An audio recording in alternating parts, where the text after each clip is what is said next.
Bonsoir. Alors aujourd'hui, je me suis mis en rouge et vert pour bien montrer que je suis avec notre équipe pour demain. Ça aussi, c'est important. J'ai j'ai des diapos à mettre prêts. Alors, Monsieur le colonel, je suis directeur adjoint, honorable assistant. Bonsoir. Alors, avant de commencer, j'aimerais bien vous poser une question simple. Cette question, quand vous, en tant qu'ingénieur, quand vous regardez une route, un bâtiment, n'importe quelle structure, un pont ou bien une machine, faut diminuer un peu le son. Quand vous les regardez, qu'est-ce que vous regardez exactement? Est-ce que vous regardez ce que vous voyez ou comment ils font pour tenir? Et ça, c'est très important. Parce que ce qu'on voit avec les yeux, c'est seulement la surface des choses.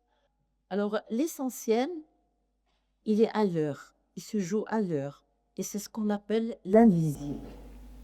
Alors, le phénix, puisque là, on parle de phénix, le phénix, avant de renaître, il ne bouge pas. Il ouvre les yeux, il regarde autour de lui, il observe son environnement, et il perçoit ce que les autres ne voient pas sur place.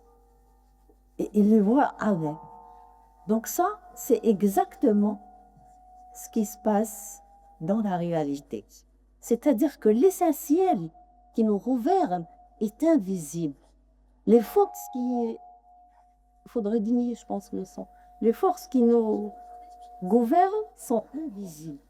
Quelles sont ces forces? On les connaît. C'est la gravité, l'électromagnétisme et les interactions fondamentales. Ces interactions, toutes ces forces, c'est elles qui nous gèrent, qui nous permettent que disons, ce monde, cet univers existe. Alors pour moi, c'est très important parce que il faut absolument que vous, les futurs bâtisseurs, voyez que ce monde, il faut voir le visible pour arriver au visible.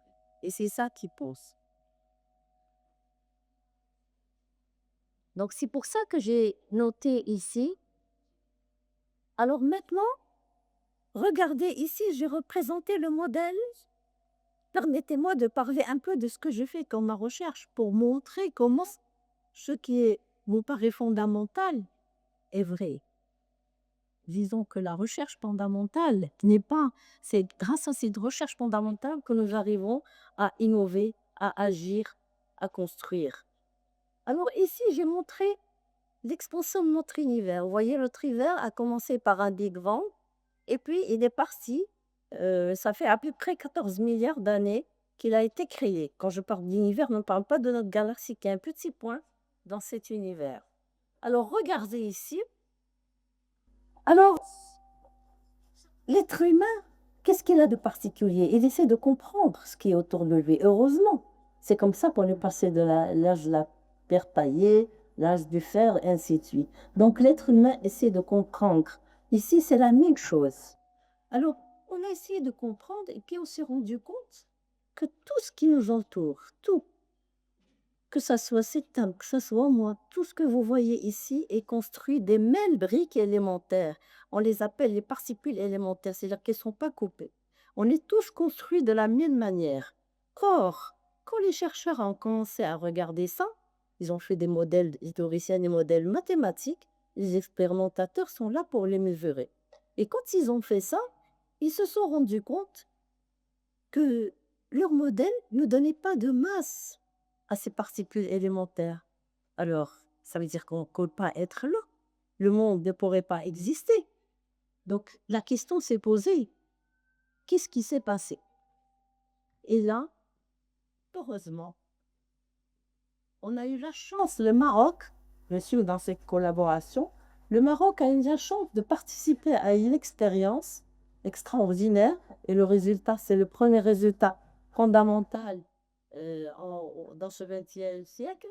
Alors, on a construit une expérience et on a essayé de créer une énergie de manière à être juste après le vide. On ne sait pas ce qui s'est passé avant le Big Bang, juste après, c'est-à-dire à 10 moins 12 secondes après le Big Bang.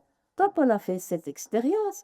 Et là, grâce à la curiosité de l'être humain, grâce à l'analyse de l'être humain, nous avons pu, à ces moments-là, découvrir comment les particules ont une masse.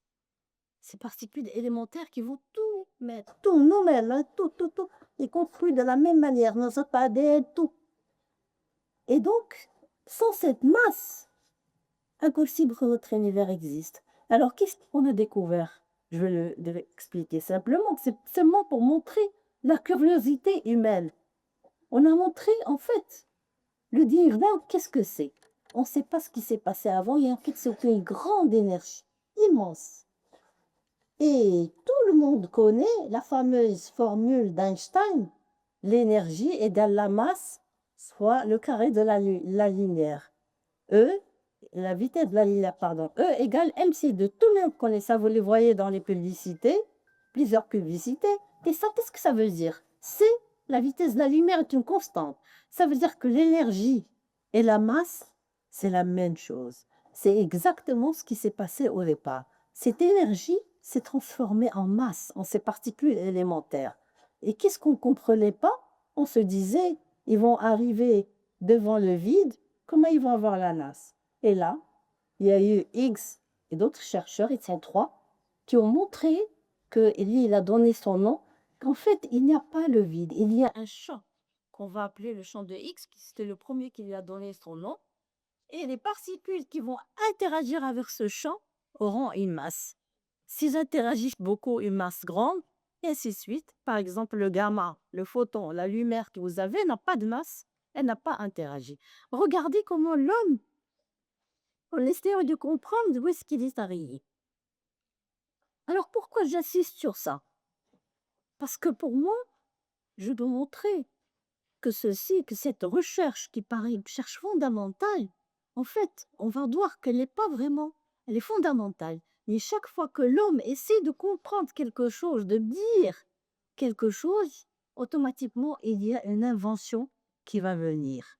Et qui va traduire cette partie invisible en visible? C'est vous, les ingénieurs. Nous, on est là de recherche, des chercheurs, mais on vous donne... Alors ici, donc quand vous voyez, regardez l'univers. Qu'est-ce qui fait l'homme?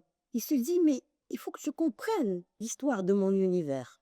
Et si vous voyez, c'est trop tôt, mais l'expérience, c'est comme si on créait un petit Big Bang. On va créer un petit Big Bang et on va voir qu'est-ce qui se passe. Et c'est comme ça qu'on a découvert. Mais regardez, si vous regardez l'univers d'expansion, on voit qu'il y a des tâches, des télescopes. On met des télescopes et on essaie de comprendre. Donc, tout ceci, vous voyez, l'homme est toujours en train d'essayer de comprendre mes choses. Alors, on se dit, bon, c'est bien la recherche fondamentale. Vous savez, moi, quand j'ai fait mes études à l'étranger, quand je suis entrée, on m'a dit, il faut faire de la recherche appliquée. On est au Maroc, on a besoin. Et par hasard, il y a un petit Nobel, Abdussalam Bahmoud, qui est venu à la fac. Et qu'on m'a eu un entretien et je lui ai dit, voilà, je travaille sur ça, et on me dit qu'il faut changer. Alors, qu'est-ce qu'il m'a dit? Il m'a dit, restez où vous êtes, mais regardez aussi qu'est-ce qu'il faut en appliquer. Ça me pouvait aider pour faire le transfert de là à là. Et c'est ce que j'ai fait. Et grâce à lui, on est parti très, très loin. Alors, cette recherche fondamentale. Alors, dans mon cas, je vais parler du cas du Maroc. Alors, qu'est-ce qui s'est passé? On allait à Genève au CERN, d'expérimenter là-bas, on travaillait avec l'Espagne, avec la France, avec la Suède. Et puis, qu'est-ce que je faisais? Je regardais autour de moi. Qu'ont fait le film? Je regardais qu'est-ce qu'ils faisaient. Et puis, je me suis rendu compte que tout ce qu'on utilise pour simuler l'expérience, pour analyser les données, pour regarder les images, c'est exactement ça qu'il faut pour l'appliquer dans le réel. Et là, automatiquement, j'ai vu qu'ils avaient mis au CERN à Genève, l'Organisation européenne de la recherche nucléaire, ils ont mis un département physique médicale. Et je me suis dit, qu'est-ce que c'est que ça? Bien sûr, et c'est pour ça que j'insiste. C'est votre curiosité qui va vous emmener très loin. Et je suis partie, j'ai regardé et je me suis dit, ah, il faut ça au Maroc. Pourquoi? J'utilise tous les outils que j'utilise pour mon expérience, recherche fondamentale, tous, je vais les utiliser pour la physique médicale, pour la radiothérapie, pour la médecine nucléaire. Et je vais pousser mes physiciens à être spécialistes en radioprotection aussi, pour en même temps surveiller le malade, la radioprotection du malade et de, du médecin et de paramédical. Et ça, donc bien sûr, je me suis dit, alors qu'est-ce qu'il faut faire? Et créer un master de physique médicale. Au départ, je vous assure, quand j'ai donné l'idée, quelles sont les premières personnes qui m'ont appelé, qui m'ont dit, on est avec toi? C'est les médecins. Tous les médecins de radiothérapie, médecine nucléaire, m'ont appelé, vas-y, on est là. Et je vous assure que, parce qu'il y avait des modules où les médecins devaient enseigner, ils étaient là parce qu'ils ont compris que le Maroc avait besoin de ça. Et ce qui est extraordinaire, c'est que parfois, quand vous faites un truc de votre cœur, tout s'arrange tout seul. Il y a eu la fondation d'Al-Chima, il y a eu création de plusieurs hôpitaux dans tout le Maroc. Et là, ils avaient des physiciens. Vous savez qu'un un service de radiothérapie au domicile nucléaire, s'il n'a pas un radiophysicien spécialisé, il ne peut pas ouvrir, il n'a pas d'autorisation. Et regardez tous ces jeunes qui sont venus en même temps. Maintenant, on se dit la recherche fondamentale, qu'est-ce qu'on va en faire? En fait, elle est autour de nous, hein. Vous avez tous un smartphone. Tout le monde est d'accord avec moi.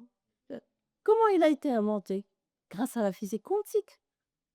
Moi, là, je travaille à la physique quantique. Grâce à ça, au départ, il y a eu bien sûr les équations de Maxwell, puis la physique quantique. Et là, vous voyez, on a tous un smartphone. Autre chose dans le smartphone que j'utilisais, c'est Internet. Vous savez qu'à la maison ou au travail, si Internet s'arrête, on est affolé. Alors qu'on a vécu avant sans rien. Ça veut dire que c'est une invention qui est venue d'où? C'est Internet. En fait, les 3W, le web, est venu aussi au CERN, au Centre européen de physique. Et qu'est-ce que c'était? C'était deux jeunes qui étaient en postdoc, des jeunes, et l'expérience où j'ai travaillé moi, on est 3000 physiciens dans le monde. Alors que là, à ce moment-là, c'était 30. Et donc, ils ont dit, pour travailler ensemble, chacun est dans un pays, il faudrait un réseau. Ils ont découvert les 3W. Bien sûr, qui a vu la chose le premier, c'est les Américains. On dit, tiens, c'est une découverte extraordinaire. Alors, ces chercheurs, je les admire toujours. Quand je vais au CERN, je prends toujours une photo devant leur bureau où il y a une plaque dorée, parce qu'ils ont décidé de ne pas breveter leur invention, ils ont décidé de la donner à l'humanité. Et ça, c'est extraordinaire. Et Internet est là. Et vous voyez, moi, j'ai vécu tout. J'ai vécu le Macintosh du départ jusqu'à maintenant, les cartes perforées. Et je me dis, c'est extraordinaire cette évolution. Et grâce à qui? Grâce aux chercheurs et aux ingénieurs. S'il n'y a pas les deux, on ne peut pas avancer. C'est pour ça que vous êtes indispensables. Il y a autre chose. Regardez là-bas, l'imagerie médicale. L'imagerie médicale. En radiothérapie, qu'est-ce que vous avez? Vous avez un accélérateur qui va bombarder la sueur pour essayer de la ralentir. Alors cet accélérateur, quand on travaille, nous, pour créer des énergies très grandes, on a des accélérateurs. Dans ces expériences que j'ai montrées tout à l'heure, tout est nouveau, tout est innovation. C'est-à-dire quand vous êtes au CERN, tous les industriels sont là pour avoir un résultat. Parce que tout est nouveau. Le matériau, on fait des prototypes. On travaille tous les prototypes. Le matériau qui résiste au rayonnement, le matériau qui résiste avec le temps. C'est des grosses manies. Si je vous donne une idée de l'expérience sur laquelle on a travaillé, en fait, c'est un détecteur de 46 mètres de long, de 25 mètres de diamètre, et qui est formé encore comme un oignon. c'est-à-dire des couches dessous les détecteurs. Nous, on a travaillé, on nous a fait confiance, on a travaillé sur un détecteur au centre. Et quand on le ferme, il est à 100 mètres sous le sol. L'accélérateur est à 100 mètres, 27 mètres carrés, kilomètres de circonférence. Le Stern est en train de préparer pour faire un accélérateur de 100 kilomètres. Pourquoi? Parce qu'ils ont compris que quand on a découvert la particule de Higgs, on ne s'arrête pas là. On a ouvert une fenêtre. Il y a quelque chose, on a vite compris qu'il y a beaucoup de choses qu'on ne comprend pas. Par exemple, la matière. Ce que vous voyez, tout ce que vous voyez, c'est 5%, je ne sais plus. 25%, on ne sait pas ce que c'est. C'est de la matière noire parce qu'on ne la voit pas.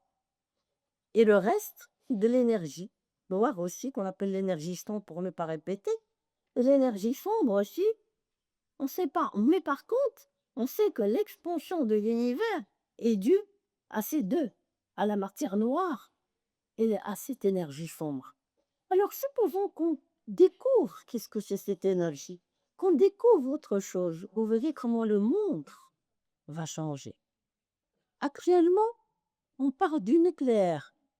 Alors, bien sûr, quand vous dites nucléaire, les gens se disent: ah, c'est les réacteurs, c'est la bombe. Le monde nucléaire, il est partout autour de nous, dans tout, l'industrie du papier, la médecine, les barrages, tout est par des sources radioactives. Et n'oubliez pas que la radioactivité, on vit dessus, hein. Des corps terrestres, c'est radioactif. On est arrosé tous les jours. Donc, vous voyez comment l'être humain. Donc, quelle est la leçon? La leçon est simple. Quand le phénix, il renaît, qu'est-ce qu'il faut? Il observe son environnement. Ben, c'est ça qu'on vous demande. On vous demande d'agir, de ne pas agir très vite, de ne pas foncer la tête baissée vers la technologie, mais d'abord de lire les limites. Quelles sont les limites? Les signes très faibles. Et une fois que vous les lisez, et de voir la nature, c'est la nature elle a tout, la nature. Alors, regardez ce que la nature permet, regardez ce qu'elle interdit. À partir de là, c'est vous, les bâtisseurs. C'est vous qui allez transformer ce qu'on a découvert dans l'invisible vers le visible pour tous les jours. Et merci.